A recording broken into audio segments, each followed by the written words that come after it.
یہ چیزیں جو ہے یہ حرام ہے. تو بہتا خون، اکثر لوگ بہتے خون میں ہاتھ مار کر وہ دیواروں کے اوپر ہاتھ لگاتے ہیں کہ یہ پاک خون ہے، حالانکہ یہ گندا خون ہے. تو اس کو نہ پی سکتے ہو اور نہ اس میں مطلب بے فضول جتنی ضرورت ہو اس نے تو ہاتھ گندے ہو گئے، لیکن بے فضول آپ اس کے اندر ہاتھ بھی نہیں ڈال سکتے.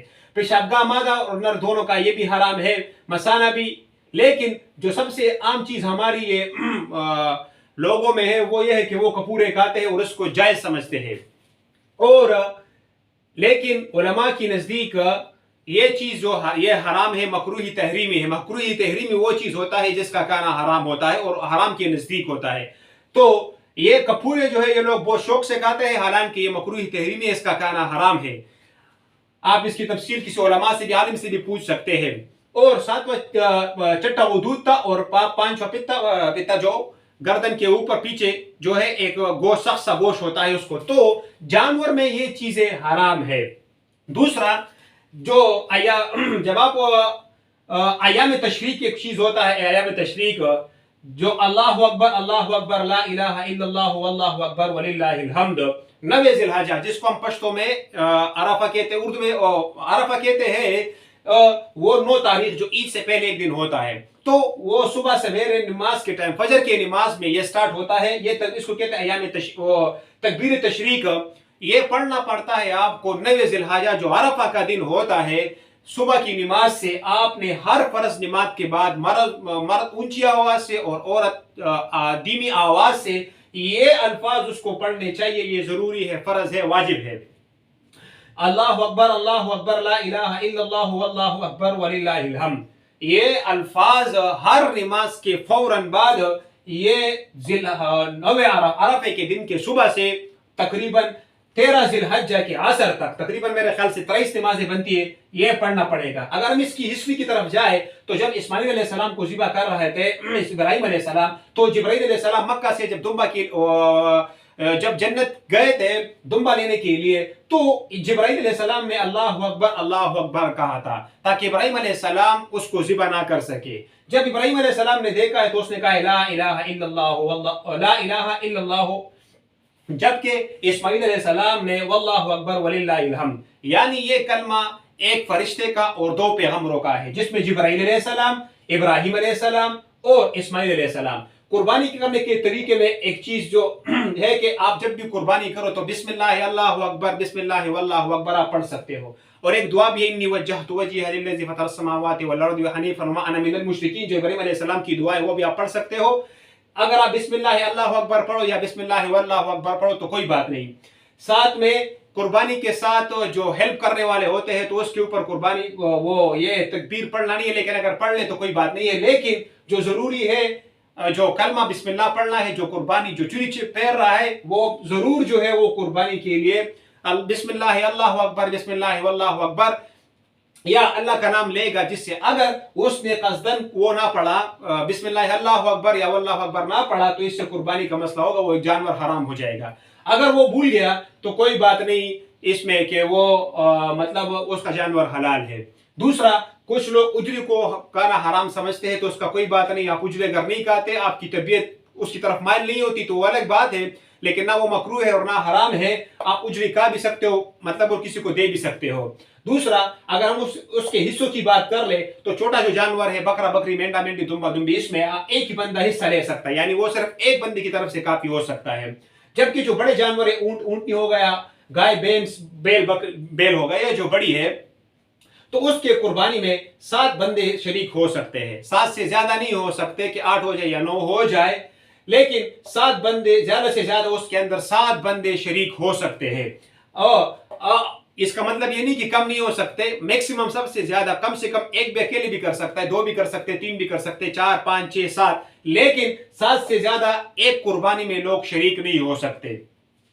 لیکن اگر 8 ہو گئے تو قربانی کے لیے مسئلہ ہوگا. کچھ علماء کا جو مسلک ہے وہ اس میں 10 بندے بھی شامل کرتے کہ اونٹ میں، لیکن حنفیہ کا قول یہ ہے کہ 7 بندے جو ہے مطلب زیادہ سے زیادہ ایک بڑے قربانی میں شرکت کر سکتے ہیں. دوسرا، قربانی میں جو بھی قربانی کرے گا اس کا نیت اللہ کی رضا ہوگا، کیونکہ قرآن کریم میں آتا ہے کہ اللہ پاک کو نہ کو آیت کا ترجمہ ہے کہ اللہ پاک کو نہ آپ کی وہ قربانی کے جانور کی خون کی ضرورت ہے، نہ اور نہ ہی اس کے گوشت کی بلکہ اللہ پاک وہ نیت کو دیکھتا ہے, تقوی کو دیکھتا ہے کہ جس نیت پہ انسان اس کو ذبح کر رہا ہے. تو قربانی جب بھی کوئی کرے تو اللہ کی رضا کے لیے کر لے اور نیت صاف ہونا چاہیے. اگر نیت صاف نہیں ہوگا تو قربانی نہیں ہوگا. اگر ایک بندے کا بھی نیت صاف نہیں ہوگا تو سارے کے قربانی کے اوپر اثر کرے گا اور اس کی قربانی قبول نہیں ہوگی. دوسرا, جب بھی قربانی کرو گے تو ایسے بندوں کے ساتھ قربانی کرنی چاہیے جس کا رزق حلال ہو. اگر جس کا حرام رزق ہوگا, اگر 6 بندوں کا حلال ہو اور ایک بندے کا حرام ہو, تو ایک بندے کی وجہ سے سارے بندوں کی قربانی ضائع ہوگی. مثال کے طور پر اگر کوئی بینک میں ملازم ہے, انشورنس کا کام کرتا ہے, بیمہ پالیسی, یہ سارے ان چیزوں کا کام کرتا ہے, یا سود رشوت حرام کے پیسے اس کے پاس ہے اور اس کی اکثریت آمدنی حرام کی ہے, تو ایسے بندے کے ساتھ قربانی کرنا جائز نہیں ہے. اس سے دوسرے نہ ہی اس کو آپ اپنے کسی حصے میں ڈال دو, بلکہ عقیدے والے بندے کے ساتھ جس کا عقیدہ صاف ہو, عقیدے توحید ہو, سنت کو مانتا ہو اور اس میں جو عقیدے کی باتیں ہیں وہ برابر ہو. ساتھ میں جو قادیانی ہے اور پرویزی ہے, جو عقیدے جو قادیانی جو محمد رسول اللہ صلی اللہ علیہ وسلم کو آخری نبی نہیں مانتا, اس کے ساتھ قربانی ہو گیا, یا جو عقید ایسے پرویزی ہو گیا جو حدیث کو نہیں مانتا, تو ایسے بندوں کے ساتھ بھی قربانی کرنا جائز نہیں ہے. اس سے دور رہنا چاہیے. قربانی کے گوشت کو آپ سٹور بھی کر سکتے ہو, کوئی پرابلم نہیں ہے. اس کے بعد سے بہت لوگ اس کا خون پیتے ہیں, یہ بھی جائز نہیں ہے. دوسرا, قربانی کرنے کے بعد لوگ وہ جانور کے سامنے چورا تیز پھیرتے ہیں, تو یہ اچھی بات نہیں, بلکہ پہلے سے چورا تیز رکھنا چاہیے. اور ساتھ میں قربانی کرنے کے بعد بہت سے لوگ اس کی پوری گردن الگ کر دیتے ہیں. ایسا بھی نہیں کرنا چاہیے. جب اس کی 4 رگیں کٹ جائے تو اس کو تڑا پڑے تاکہ اس سے روح نکل جائے. اور دوسرا, بہت سے لوگ اس طرح کرتے ہیں کہ صحیح لوگ کہ وہ ٹھنڈا ہوتا نہیں ہے اور ڈائریکٹ اس سے چمڑی نکال لینے کی کوشش کرتے, نکالتے ہیں, جلدی جلدی کام ختم کرتے ہیں. تو ایسا بھی نہیں کرنا چاہیے. جب تک جانور ٹھنڈا نہیں ہوگا تو تب تک آپ اس کا انتظار کرو. آپ اس کو دھو بھی سکتے ہو, کوئی بات نہیں ہے. اگر آپ اس کو دھوئے گے نہیں تو یہ ایسے کچھ لوگوں نے بات مشہور کیا ہوا ہے کہ جو قربانی کا جانور ہوتا ہے اگر آپ اس کو نہیں دھو گے تو اس کا پرابلم ہوگا, یہ حرام ہوگا. ایسی کوئی بات نہیں ہے. تو پائے بھی جو ہے نا, دوسرا یہ بات کہ آپ اگر علماء کو بھی اگر وہ کال دے رہے ہو تو اگر آپ اس کو اس معاوضے کے طور پر دے رہے ہو کہ وہ ہمیں امامتی کرا رہا ہے یا وہ ہمیں نماز پڑھا رہا ہے, ہمارے بچوں کو پڑھا رہا ہے, تو آپ اس نیت سے اس کو نہیں دے سکتے. بلکہ اگر آپ اس کو ایز اے گفٹ دے دو, ایز اے تحفے کے طور پر دے دو کہ یہ ایک دیندار آدمی ہے, تو اس نیت سے صحیح ہے. لیکن اگر آپ کی نیت یہی ہوگی کہ نہیں ہمارے بچوں کو پڑھاتا ہے, ہمارے نماز کو پڑھاتا ہے, تو آپ علماء سے بھی پوچھ سکتے ہو. لیکن بشتی زیور میں بھی لکھا ہوا ہے, جو علماء دیوبند کا ایک متفقہ کتاب ہے, اس میں بھی لکھا ہوا ہے کہ آپ اس کال کو جو ہے معاوضے کے طور پر امام کو یا کسائی کو نہیں دے سکتے. تو یہ رہا ہمارا آج کا ٹاپک, جس میں ہم نے ڈسکشن کیا تھوڑا سا کہ قربانی کی تاریخ کے بارے میں ہم نے بات کی, قربانی کون کرے گا اس کے بارے میں, قربانی کی تاریخ حابیل اور قابیل, ابراہیم علیہ السلام سے لے کر محمد رسول اللہ صلی اللہ علیہ وسلم تک آئی. اور دوسرا ایک بات کہ قربانی کی جو فضیلت ہے وہ یہ ہے کہ جو قربانی کا دن ہوتا ہے وہ اللہ پاک جتنے بھی انسان عمل کرتے ہیں اس میں جو سب سے بڑا قیمتی عمل ہوتا ہے, جس کا بہت ثواب ہوتا ہے, وہ قربانی کے دن قربانی کا ہوتا ہے. تو اگر کوئی قربانی کرے گا تو اس کو بہت اجر ملے گا. وہ سب سے زیادہ ثواب کا عمل جو قربانی کا دن کا ہوتا ہے وہ قربانی ہی ہے. دوسرا, جب بھی کوئی انسان اچھی نیت سے قربانی کرے گا تو قربانی اس کی جیسے ہی خون نکلے گا, اللہ پاک قربانی کے جانور کا خون کا قطرہ زمین پر گرے گا, اللہ پاک اس کی قربانی قبول کر لے گا اگر اس کی نیت اچھی ہوگی. دوسرا, جو چوٹی کو اس کی ثواب کی اگر ہم بات کر لیں تو اگر کوئی دمبا دمبی مینڈا مینڈا کو قربانی کرے گا تو اس کے بدن پہ باڈی پہ جتنے بال ہوں گے اس کے مطابق اللہ پاک اس کو ایک بال کے مطابق اللہ پاک اس کو نیکی دے, اللہ پاک اس کو ثواب دے گا اور اس کو اجر دے گا. تو اگر ایک بندہ صبح سے لے کر شام تک بھی بیٹھ جائے نا تو ایک بیڑ کے بال گننا, اس کے کال کے بال گننا ناممکن ہے.